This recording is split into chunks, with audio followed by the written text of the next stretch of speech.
Hello दोस्तों, welcome back to June reaction. अभी हम स्टार्ट करने वाले हैं द क्वीन ऑफ टीयर्स के फोर्थ एपिसोड का सेकंड पार्ट। तो पिछली कहानी में, पिछले पार्ट में हमने यही देखा कि यॉन सॉन्ग हिंग के पास काफ़ी ज़्यादा टाइम स्पेंड कर रहा है, जिस वजह से यॉनवू को काफ़ी ज़्यादा जेलसी फील हो भी रही है। बिना टाइम वेस्ट करे इस कहानी को आगे कंटिन्यू करते हैं।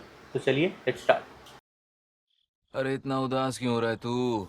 अगर देखा जाए तो तेरी आजादी की आखिरी उम्मीद यूनन सॉन्ग में ही नजर आ रही है मुझे।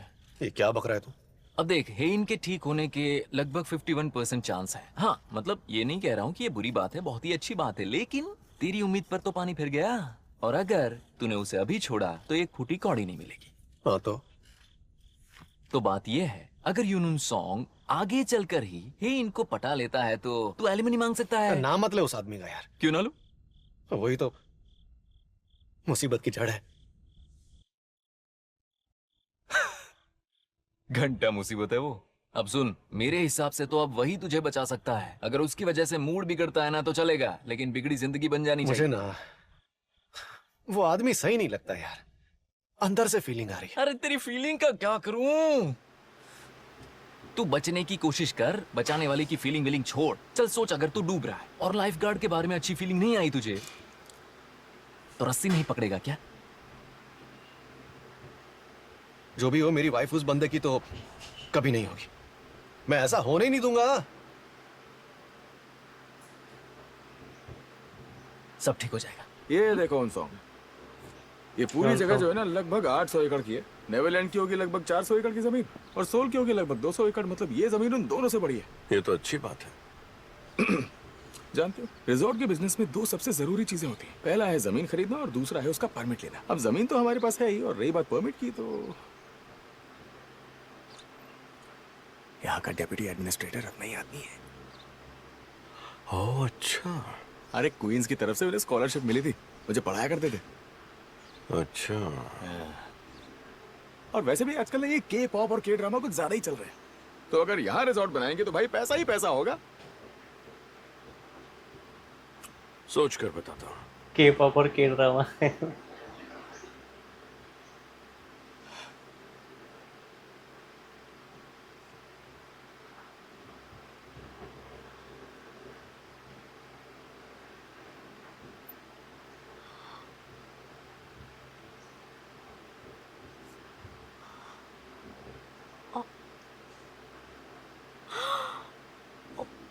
तो क्या ये इन सब लोगों से भी मिल रहा है? रॉबर्ट बेली को जानती है? बहुत ही मशहूर हेज फंड मैनेजर है। उसे बेली के टॉप 12 लोगों में गिना जाता है। पता है, जब बेली रिटायर हुए तो उन्होंने अपना सब कुछ मिस्टर यून को संभालने के लिए दे दिया। सच में सुचौल के लिए इनसे बेहतर पार्टनर हो ही नहीं सकता। पर मिस्टर यून चुनने में बहुत वक्त लगा है। एक मिनट, सुना था हेरकिना की डील में हेन की मदद कर रहा है। वो तो है, काफी अच्छे दोस्त जो है दोनों। शायद इसी वजह से मिस्टर यून सुचौल से जरा दूरी बनाए हुए हैं। क्या कहना चाहती हो? जरा सोचकर देखिए, हेन मैडम को लगता है कि अगर हेरकिना की डील हो जाए तो वो जल्द ही 1 ट्रिलियन वॉन तक पहुंच जाएंगी। फिर उनके अगले चेयरमैन की पोजीशन पक्की हो जाएगी, जैसा डैडी जी ने वादा किया था। तो बाप आपका रे। मतलब है, अगर सोचोल को इन्वेस्टमेंट मिलेगी तो हेन को बुरा लगेगा? वही तो, अगर ऐसा हो तो बाजी पूरी तरह पलट जाएगी। वैसे मुझे नहीं पता हेन मैडम ने आखिर उनसे ऐसा क्या कहा है, पर मिस्टर यून शायद सुचौल से अब डील करना ही नहीं चाहते। और वो चेयरमैन योम के पोते के साथ डिनर पर गए हैं। कहते हैं ना, किस्मत का लिखा नहीं बदलता। याद है आपको, हमने साजू से पता किया था, जब हेन पैदा हुई तभी अपने भाइयों की किस्मत खा गई। आपको उस औरत से और कुछ भी कहने की जरूरत नहीं है। साजू मतलब उसके लिए बाइबल है। इंटरनेट पर पढ़ती हूँ और साजू का नाम लेकर बता देती हूँ और वो सब सच मान लेती है। इसी बहाने तुम्हारी अच्छी कट रही है। सच है, इसी की मदद से मैं उनका 15 सालों से फायदा उठा रही हूँ।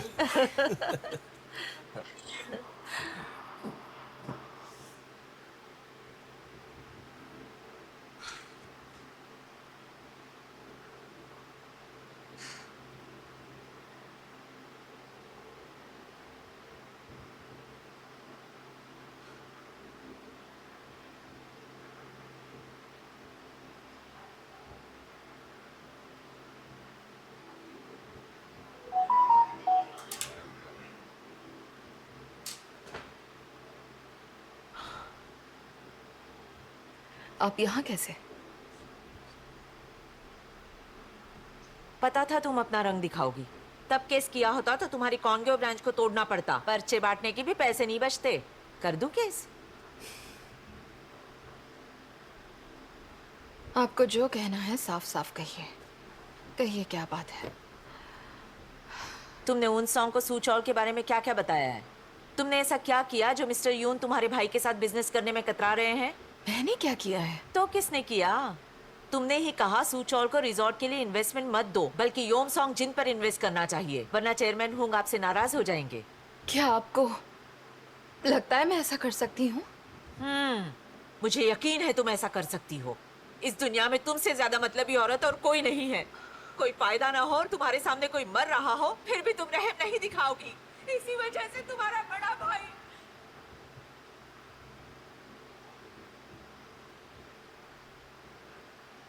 तो उसके बड़े भाई की डेथ हो रखी है।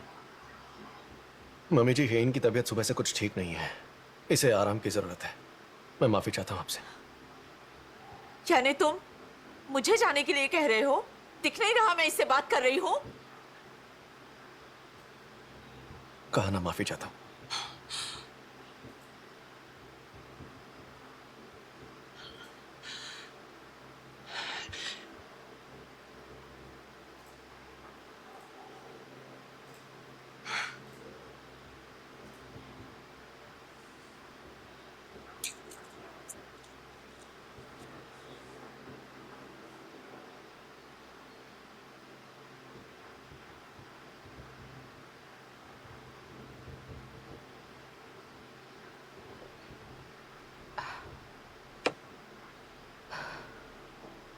हमें सबको बता देना चाहिए। नहीं बता सकते। अभी जो नीचे हुआ वो कभी भी दोबारा हो सकता है। तुम चाहो ना चाहो उन्हें पता चल जाएगा। मेरा ट्रीटमेंट हो जाएगा। ऐसे बात कर रही हो जैसे मैं मरने वाली हूँ। ये बहुत ही गैर जिम्मेदाराना हरकत है, क्योंकि 1 ट्रिलियन वॉन क्लब, तुम्हारा पैसा, स्टॉक, सब कुछ ठीक है। मैं ये भी समझता हूँ कि तुम बीमार हो ये जानकर तुम्हारी फैमिली सब कुछ छीन लेगी तुमसे, लेकिन अपनी मेहनत और शोहरत खो देने के डर से अपने ही परिवार से इतनी बड़ी बात छुपाना क्या सही है? तुम्हें लगता है ये जायज है? वो सदमे में आ जाएंगे। मेरे माँ बाप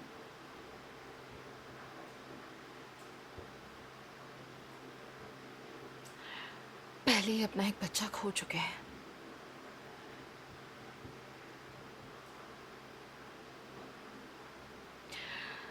उन्हें और दुख नहीं देना चाहती। वैसे भी मैं उनकी नजर में बहुत बुरी हूं। मैं बस नहीं चाहती कि मेरी फैमिली पूरी तरह से टूट जाए। और रही बात बीमारी की, तो मैं जानती हूं मैं बच जाऊंगी। मुझे मरीज समझना बंद करो।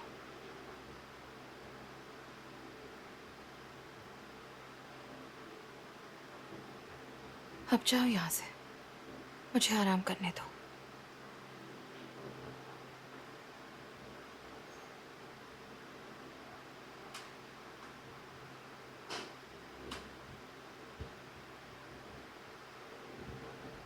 स्टॉक परचेज का क्या हुआ? मैंने 14.9% का सौदा किया और तीनों के 4.9% रखे हैं। बहुत ज़्यादा घपला है, उनके बहुत पहचान ज़्यादा के शेयर घपला। होल्डर्स का क्या?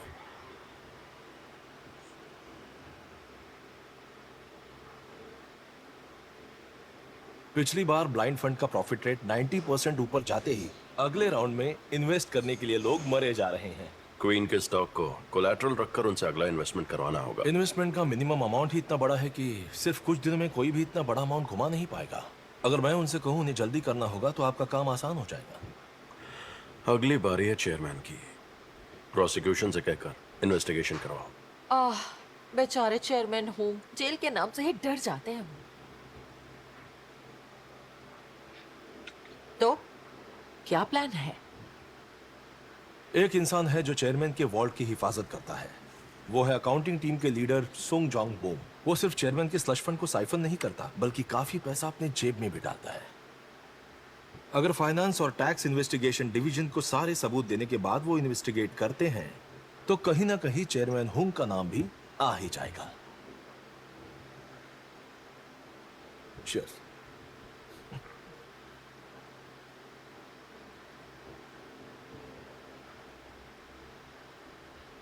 मेरी मंजिल अब मेरी आंखों के सामने है।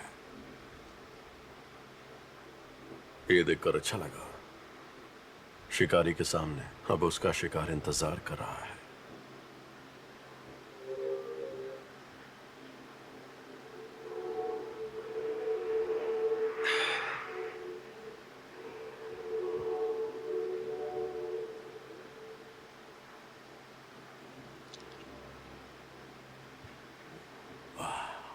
हद है। मैंने बोला था ना इसका फॉन्ट बड़ा कर देना। चलो डॉक्यूमेंट्स फिर से निकालो और फिर से मीटिंग फिक्स करो। एक ढंग की चीज नहीं इस डॉक्यूमेंट में। चलो जाओ, निकलो।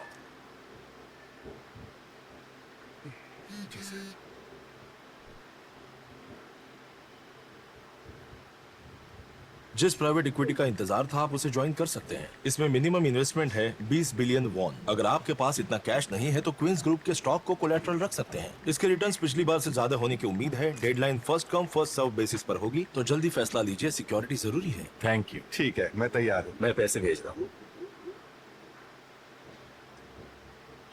वो आपका इंतजार कर रही है। पता नहीं बॉम्जा को अचानक हो क्या गया है।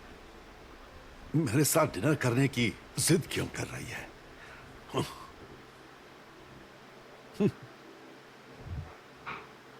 बॉम्जा मैडम सर आ चुके हैं।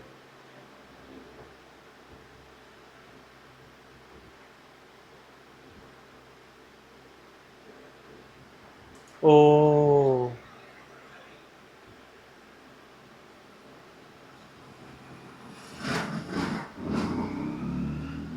नहीं पापा, रुकिए, ऐसे नहीं जा सकते। हट जाओ। पापा बस एक बार मेरी बात सुन लीजिए। मैं यहाँ किसी भी बुरे मकसद से नहीं आया हूँ। बस एक मौका दीजिए मुझे। मेरी बात सुन, मैं तुझे पहले ही मौका दे चुका हूं। मैंने तुझे मौका दिया और तूने खुद को बचाने के लिए मुझे प्रोसिक्यूशन का भेज दिया। भूल गया क्या? जब मैं जेल में सड़ रहा था तब मेरी कुर्सी हथियाने के लिए कुछ बेईमान डायरेक्टर से मिलकर तूने बड़ी साजिश की थी। तो भूल गया क्या? पता नहीं उस वक्त मुझे क्या हो गया था। सुना था आप मेरे ऊपर कोई झूठा इल्जाम लगाकर मुझे फंसाने वाले थे, इसलिए बहुत डर गया था। माफ कर दीजिए पापा। उस बात को 20 साल हो गए। इतने सालों में लोग अपने दुश्मन को भी माफ कर देते हैं। आप अपने खून को माफ नहीं कर सकते क्या? अगर ये दुश्मन होता तो माफ कर देता, लेकिन मेरे अपने ही खून ने धोखा दिया तो कैसे माफ करूं? मैं इसे कभी माफ नहीं करूंगा और मेरे साथ ऐसा खेल दोबारा मत खेलना। पापा आपकी बहुत याद आती है। मैं यहाँ सिर्फ आपको देखने आया था। तो देख लिया ना जितना देखना था, लेकिन मैं तुझे आखिरी सांस तक नहीं देखूंगा। ये याद रखना। मेरे जनाजे पर भी मत आना।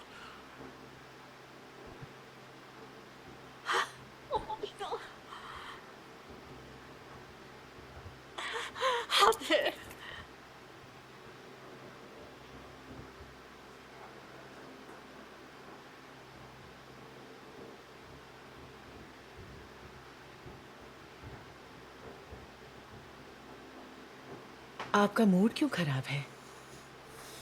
अब तक आपने खाना भी नहीं खाया। जब अंदर से अच्छा ना लगे तो पकवान किसी काम के नहीं होते। पौष्टिक खाना खाना चाहिए। मैं जब भी बीमार पड़ता मेरी माँ यही बनाती थी। उस वक्त मैं म्योंगडोंग की गलियों में अखबार बांटता था, जूते चमकाता था, और जब भी बीमार होता तो बस इसी की याद आती थी। तुमने पुरानी यादें ताजा कर दी। खाइए ना। एक ऐसा लड़का जो अखबार की चादर बनाकर सड़कों पर सोया करता था, वहां से देश के टॉप 10 में से एक डिपार्टमेंट स्टोर और ग्रोसरी चेन का मालिक बनने में मुझे 60 साल लग गए।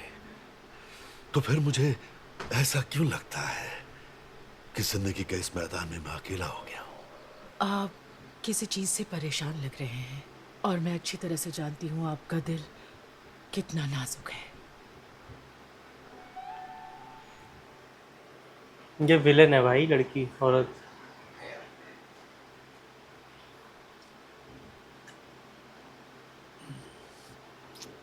इसे चखकर मुझे ऐसा लग रहा है जैसे मेरी मां ने ये बनाया है।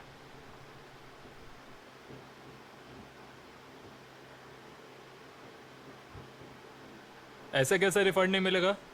देखो, इसे इस्तेमाल करने के बाद मेरी जान की स्किन को क्या हो गया। तुम्हें तो हॉस्पिटल के बिल्स देने चाहिए, पर तुम तो रिफंड भी नहीं दे रही। माफ कीजिए, इस प्रोडक्ट को खरीदे हुए 8 महीने से ज्यादा हो चुके हैं और प्रोडक्ट को ये लगभग पूरा यूज कर चुकी हैं। हाँ, मैंने यूज किया है ना। तुम्हारा ये प्रोडक्ट इस्तेमाल किया, इसीलिए मेरा चेहरा ऐसा दिख रहा है। अगर मैं इसे इस्तेमाल ना करती तो शायद ऐसा ना होता। गुस्सा कंट्रोल करो बेबी, पिंपल निकल आएंगे। ओके, देखो जल्दी से रिफंड दे दो। सर, कहा ना, अब कुछ नहीं हो सकता। ऐसे कैसे नहीं हो सकता? तुमको करना पड़ेगा। अब बोल। सर प्लीज, आप शांत हो जाइए। ऐसे कैसे शांत हो जाऊं? हाँ? क्या तुम्हें क्या लगा मैं कोई पागल कस्टमर हूँ? हाँ? अब दिखाता हूँ पागल किसे कहते हैं।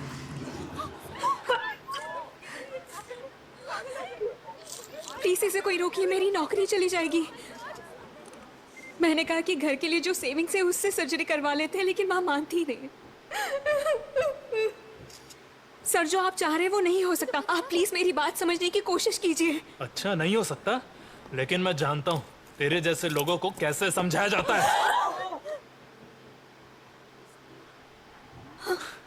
अब तू कौन है? भाई हाथ उठाने वाला तैयार हो? छोड़, सुनाई नहीं दे रहा? ये क्या तमाशा लगा रखा है तुमने? हाँ, मेरे पास तेरे जैसे फालतू लोगों से बात करने का टाइम नहीं है। जा सीईओ को बुला। वो जहां भी है उसे यहाँ बुलाओ। मैं ही सीईओ हूँ। क्या? मैं ही हूँ सीईओ। तो तुम सीईओ हो? ये बताओ, ऐसे लोगों को काम पे क्यों रखा है? सही कहा, शायद एम्प्लॉय ट्रेनिंग में कुछ कमी रह गई। मिस किमिन जी, आज से सिर्फ कस्टमर्स को सर्विस दो। मुजरिमों को वार्न करने की जरूरत नहीं है, उनकी सीधा कंप्लेन करो। क्या क्या मुजरिम? वाह, अब तुम कस्टमर्स को मुजरिम बुलाओगे? बेबी, क्या तुम इसका वीडियो बना रही हो? हाँ बेबी, लोग भी तो देखे सीईओ कैसे अपने पोजीशन का फायदा उठा रही है। इसको सबक सिखाना होगा। केस कर देते हैं इस पर। सही कहा। ठीक है, तो मैं भी आप पर केस करूंगी। क्या करना है मैं जानती हूँ, क्योंकि मेरे हस्बैंड एक वकील है। और यहाँ जो केस होगा वो होगा सोशल वायलेंस, बिजनेस डैमेज और साथ ही प्रॉपर्टी डैमेज का। और मैं अलग से बिजनेस के दौरान किए गए डैमेज का भी क्लेम डालूंगी। इसे रिकॉर्ड किया है किसी ने?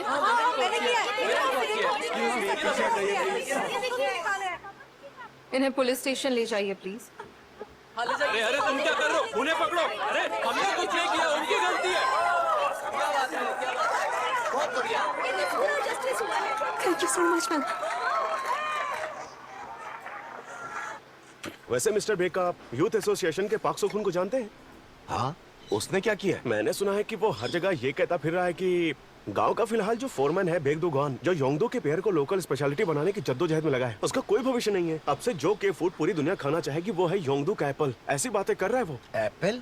पागल है वो, कुछ भी बकवास करते रहते हैं। पेयर का कहीं से भी सेब से मुकाबला नहीं हो सकता हमारी संस्कृति में। वो तो है, सच में।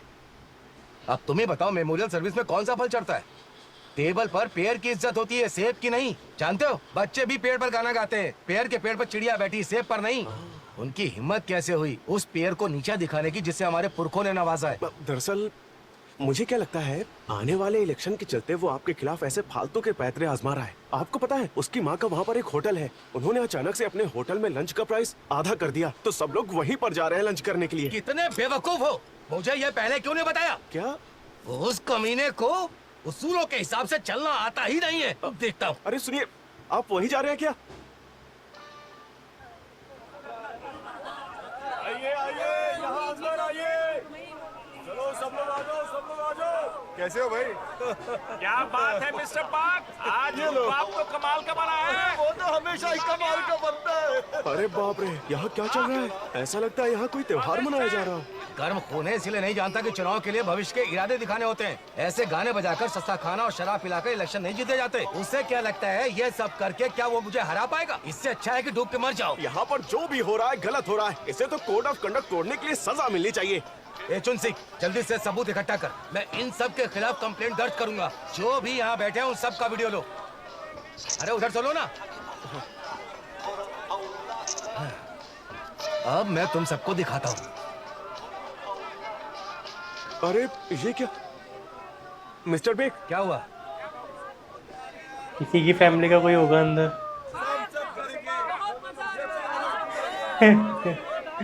ओए भाई। योंग, मेरे लिए एक और प्लेट बॉइल्ड चिकन लाया जाए। सोनू भी। क्या बात है, क्या बात है। साला हरामजादा कहीं का। इसके पास दिमाग ही नहीं है। इसने तो कहीं का नहीं छोड़ा। घर का भेदी लंका ढाए। गांव में ये सब बातें चल रही हैं कि ये लोग खुद के बनाए जाल में खुद ही फंस गए। विलेज फोमैन का बेटा दुश्मनों के खेमे में जाकर दावत के मजे उठा रहा है। ऐसा लगता है जैसे गांव के फोमैन बेगदुगान अपने परिवार को ही गांव के रीति रिवाज सिखाने और खुद की ताकत पर भरोसा करवाने में नाकाम रहे हैं। ये क्या गाँव को संभालेंगे जब ये खुद के बेटे को ही नहीं संभाल पा रहे। दिमाग खराब है इसका, बेवकूफ। पापा टेंशन मत लीजिए, मैं लोगों को संभाल लूंगी। अब कुछ नहीं हो सकता। गांव की 90% अफवाहें मेरे सैलून से शुरू होती है। वहाँ जो भी बोलो वो बात दूर तक पहुँच जाती है। बस इतना कहना है। तुमने सुना क्या? सब यकीन कर लेते हैं। क्या तुम पर्सनल अटैक की बात कर रही हो? हाँ बिल्कुल। एलिमेंट्री स्कूल के दिनों से ही पाक सोखुन सुपरमार्केट से चीजें चुराया करता था। हम वहीं से शुरू करेंगे। सबको बताएंगे सुइयां चुराने वाला कल को भेड़ बकरियां चुरा सकता है। तो क्या ख्याल है? सिगरेट है क्या? मैं तो कब का छोड़ चुका हूँ।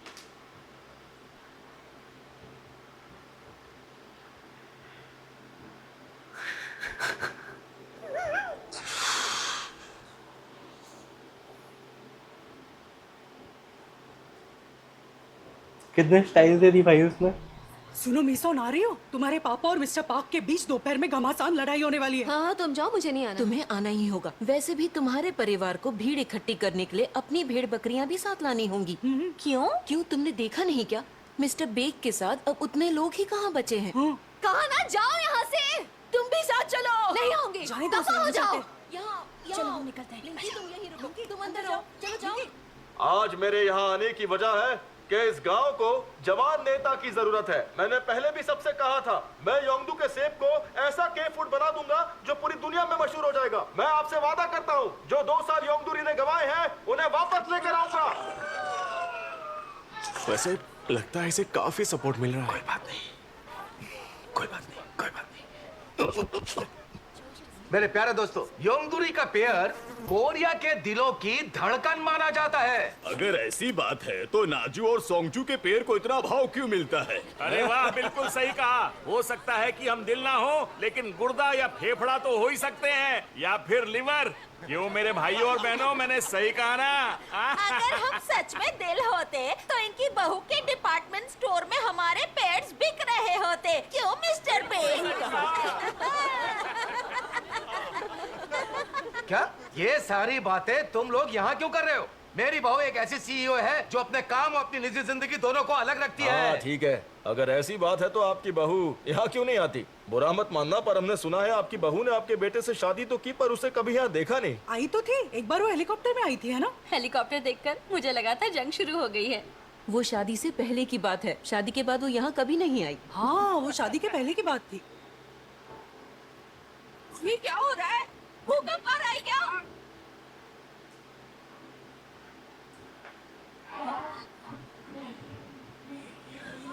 ये आवाज कैसे है? कौन है? इसने कुछ तो मैसेज वगैरह करा है यार अपनी बिल्डिंग का, कुछ तो पता नहीं। कौन ये?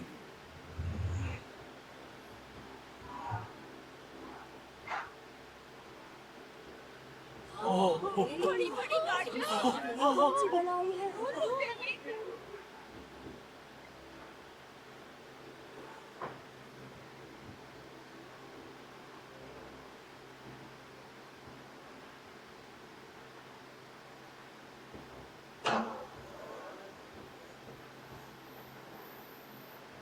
हेलो पापा।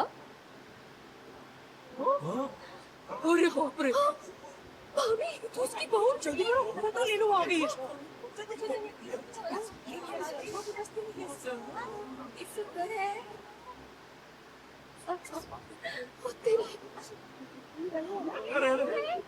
वो आ गई, देखो आ गई।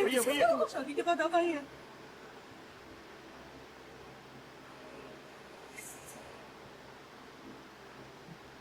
अरे बहू तुम यहाँ? आप सब सही वक्त पर यहाँ हैं। माफ करना, मैं आपके जन्मदिन पर नहीं आ सकी, तो सोचा यहाँ आकर आपके गांव को एक छोटी सी पार्टी दे दूं।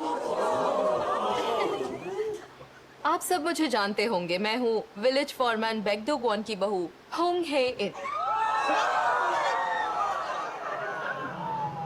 ये कैसे हो गया?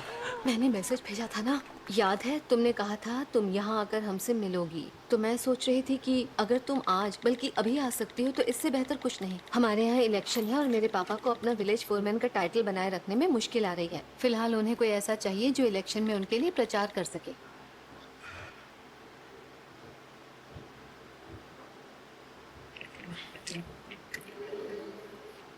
ओह, ब्यूटी कहाँ गया? उसने मैसेज पढ़ लिया। वो यहाँ मैसेज पढ़कर आई? मुझे तो बिल्कुल यकीन नहीं हो रहा। बहुत बढ़िया काम किया तुमने। क्या बात है, क्या बात है, क्या बात है। ज्यादा कुछ नहीं है, बस कुछ महंगे न्यूट्रिशनल सप्लीमेंट्स और आपकी सेहत के लिए जिंक्सिंग और रेड जिंक्सिंग, makeup, silk scarf, cashmere muffler और इटालियन लेदर ग्लव्स। मैं सिर्फ आपके लिए गिफ्ट्स लाने वाली थी, पर फिर सोचा सबके लिए लेकर आती हूँ। उम्मीद है आपको पसंद आया। क्या बात है हिन? अब आप सबकी बोलती बंद हो गई ना?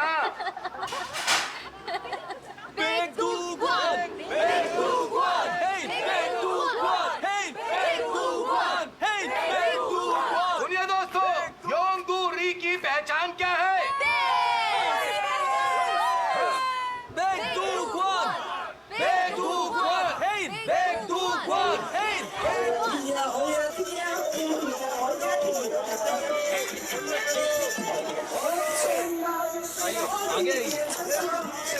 शुक्रिया बेटा, ये लीजिए, ये आपके पूरे परिवार के लिए।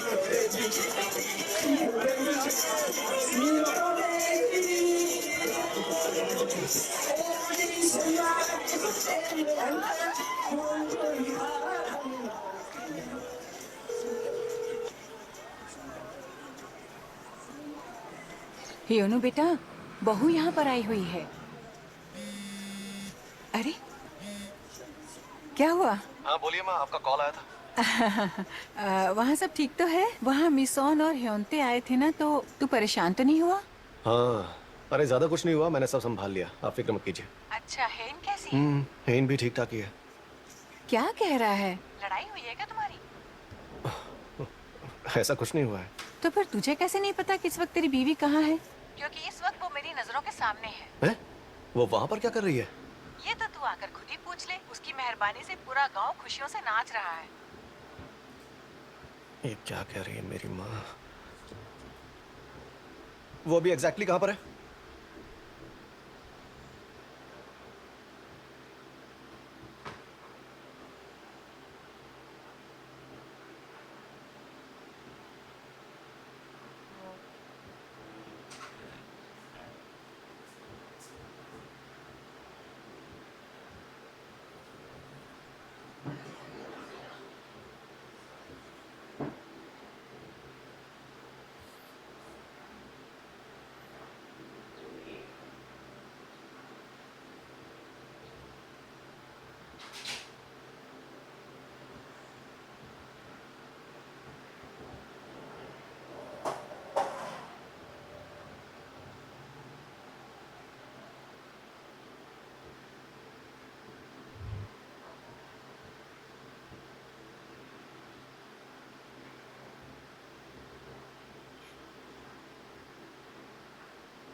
जान सकता हूँ आप कौन है? मैं इस परिवार की बहू। तुम कौन हो? मैं इस परिवार में सबको जानता हूँ, लेकिन आपको कभी नहीं देखा। क्योंकि मैं यहाँ ज्यादा आती नहीं।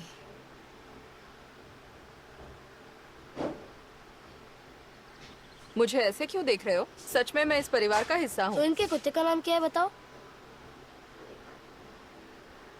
गोल्डी। स्पॉटी? इनके पास कुत्ता है ही नहीं। अब तो आप पर शक हो रहा है। तुम कुछ ज्यादा ही शक नहीं कर रहे हो मुझ पर? मैं उनकी बहू हूँ और मेरी शादी बेक्योनो से हुई है। खुश? जाओ। ओ, तो आप मकान मालिक हैं। पहले क्यों नहीं बताया? क्या? मेरे पापा ने बताया था। योनू चाचू की बीवी ही हमारी मकान मालिक है। इसका मतलब आप मेरी चाची हैं। मैं हूँ बैक होयल। अच्छा, तो तुम भतीजे हो जिसके बारे में सुना था? हाँ, मैं वही हूँ। मैंने पहली बार इतनी महंगी कार देखी। क्या वो आपकी कार है? हाँ, मेरी ही है। क्या बात है! V8 biturbo engine, best horsepower, 0 to 60 tuning के साथ। पता है, ये सबसे बेस्ट कार है और ये मेरी चाची की है। क्या मैं उसमें थोड़ी देर घूमने जा सकता हूँ? अगर हाँ कहो तो मेरा सर खाना बंद करोगे? ये बैक होयल का वादा है। मिस्टर ओ, बच्चे को जरा घुमाने लेकर जाइए, और ज्यादा दूर नहीं, यही आसपास। जी समझ गया मैम।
खाओ खाओ।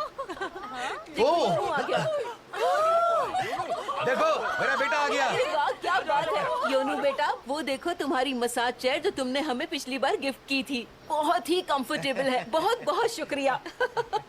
यानो सुनो, मेरी दोस्त ने कहा कि अगली बार तुमसे मिले तो एक सेल्फी ले लो, चलेगा ना? क्यों नहीं? 1 2 योंते, तुम जरा साइड में खड़े हो जाओ। अरे ऐसा क्यों? तुम्हारा हाथ आ रहा है, इसे हटाओ। योनू थोड़ा स्माइल करो। अरे सुनो सुनो सुनो, सभी लोग शांत हो जाओ। सुनो, इसने सीनियर सेंटर में एक नया एसी लगवाया था और चिमनी भी ठीक करवाई थी। हमारे योंगदुरी की शान बेक योनू। ये मेरा भाई है। Thank you. पता है ये मेरा भाई है, मेरा भाई है ये। यहाँ इस तरह का बर्ताव नहीं चलेगा। तुम्हारे भाई बहन ने मुझे बता दिया था वहाँ क्या हुआ था। तुम मेरे मुंह के चलने की फिक्र मत करो। मैंने हे इनसे डिवोर्स की तो छोड़ो, कोई बात ही नहीं की। अरे लेकिन आप अभी भी तो ये सब बोल ही रहे हैं पापा। हाँ, फिक्र मत करो ना।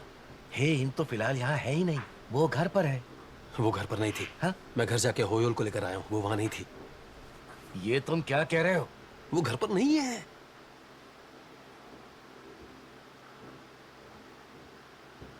मतलब वो सच था, वो वहाँ नीचे मुड़ी और वो उसके बाद कहीं पैदल चली गई।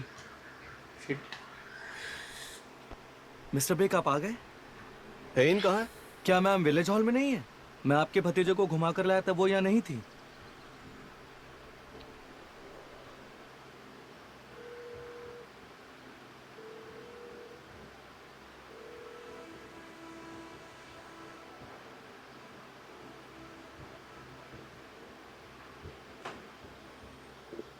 हेन! हेन! हेन!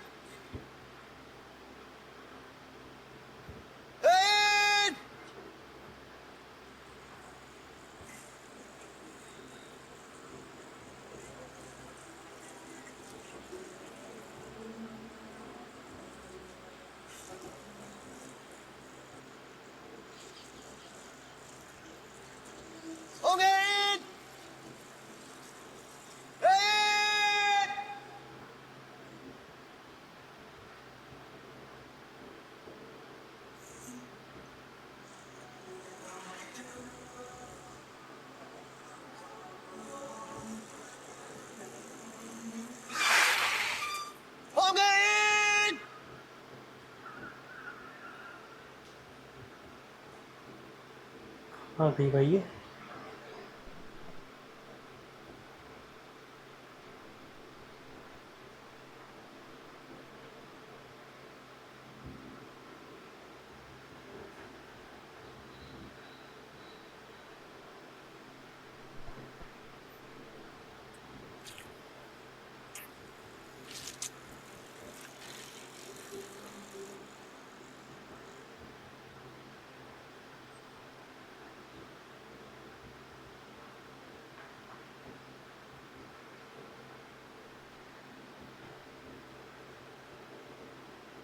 क्या हुआ है तुम्हें? हाँ?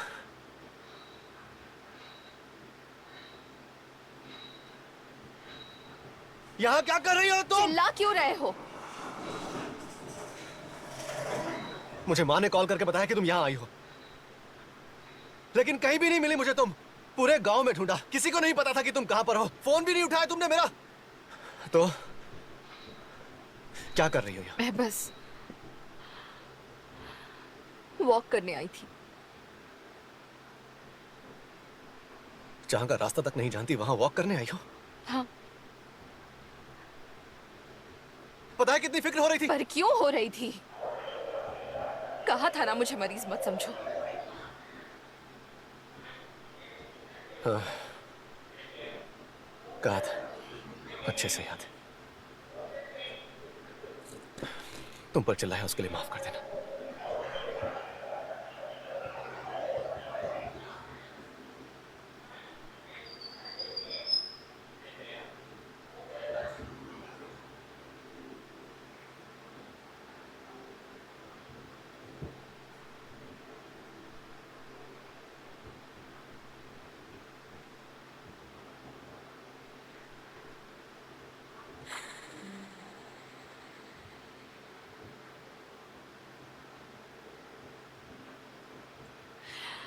दरअसल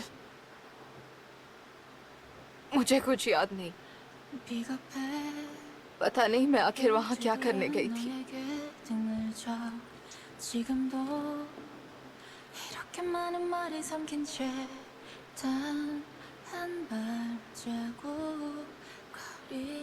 मैं फ्रंट गेट के सामने थी।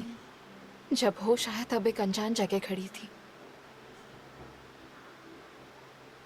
मुझे याद नहीं मैं वहां कब पहुंची,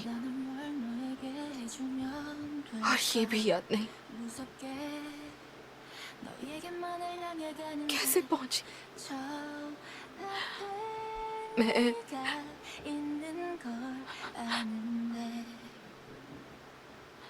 बहुत डर गई थी। हग मोमेंट, हग मोमेंट।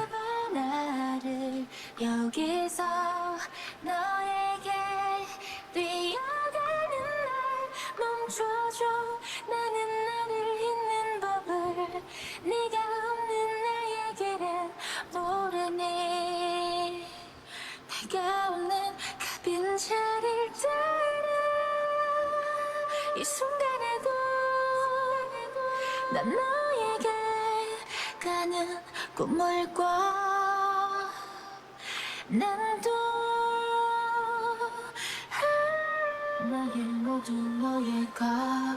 내게 하나 남은 건 너의 이름 기억. 멈춰줘 제발 나를 여기서 너에게 뛰어가는 날 멈춰줘. 나는 너를 잊는 법을 네가 없는 너에게는 모르니.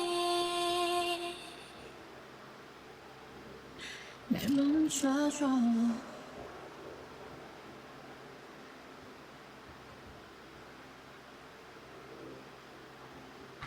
चलो उतरो। जल्दी घर आ जाऊंगा मैं। हाँ ठीक है। सुनो योनू, यहाँ यहाँ यहाँ बड़े घर के बच्चे पढ़ते हैं। तुम कभी हिम्मत मत हारना, हमेशा शान से कदम रखना। हाँ। किसी से डरना भी नहीं। आंखें ऐसे रखो कि देखने वाला डर जाए। जी ठीक है, जाओ। ध्यान से जाना पापा। हाँ हाँ ठीक है, जाओ जाओ। टीचर्स की बात मानना। हाँ फिक्र मत कीजिए।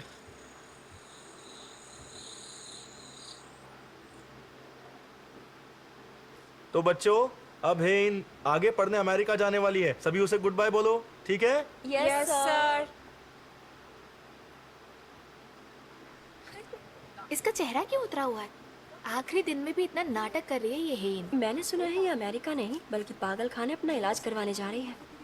मैंने सुना है अपने भाई के मरने के बाद ये पागल हो गई है।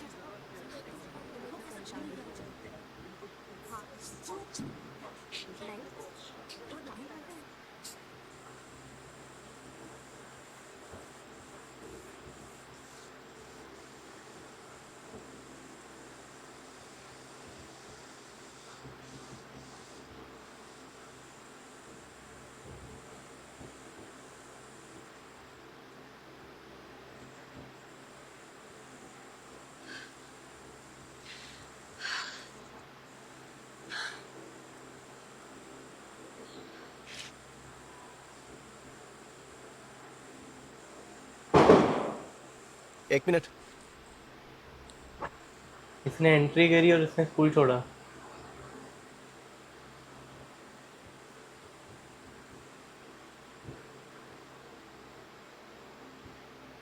ये चोट पर लगा लो। रहने दो।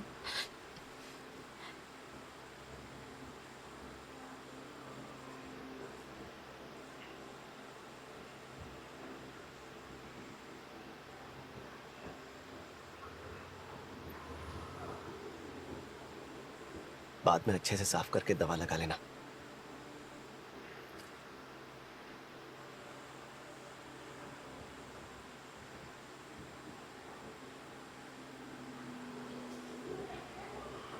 तुम रो रही हो? मैं नहीं रो रही।